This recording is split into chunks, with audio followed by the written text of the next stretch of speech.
Son molti anni esisteva a Torino, in quel di Valdocco un crocicchio carino. Qui v'era l'usanza di dare lezioni di buona creanza a dei villanzoni.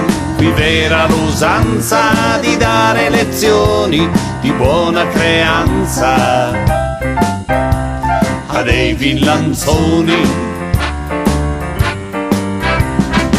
Chi rubacchiava financo un sol pollo, veniva applicato un bel cappio sul collo, e infin penzolava la testa un po' storta, perciò fu chiamato rondò della forca.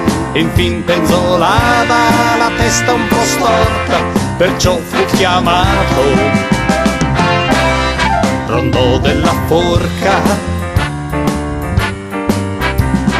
Coraggio, diceva il buon confessore, che sono infinite le vie del Signore.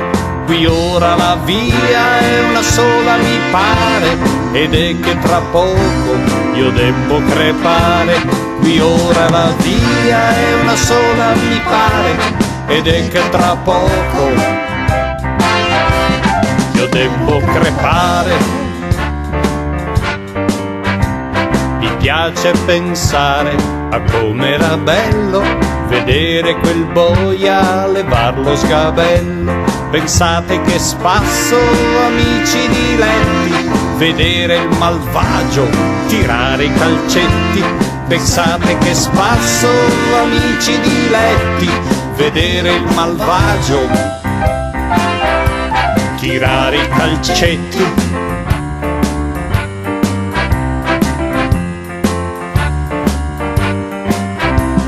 Così si passavano ore di gioia, guardando il febbrile lavoro del boia.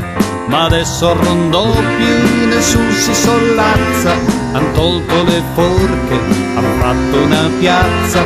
Ma adesso a Rondò più nessun si sollazza, han tolto le forche, han fatto una piazza.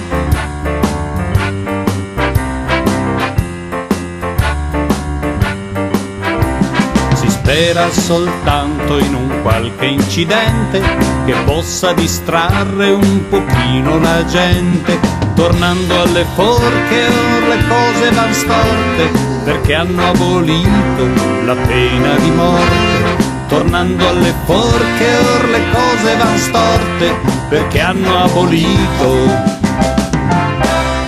la pena di morte.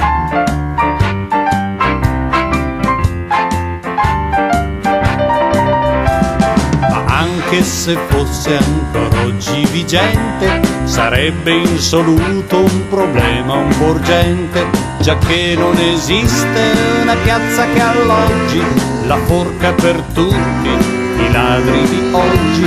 Già che non esiste una piazza che alloggi la forca per tutti i ladri di oggi.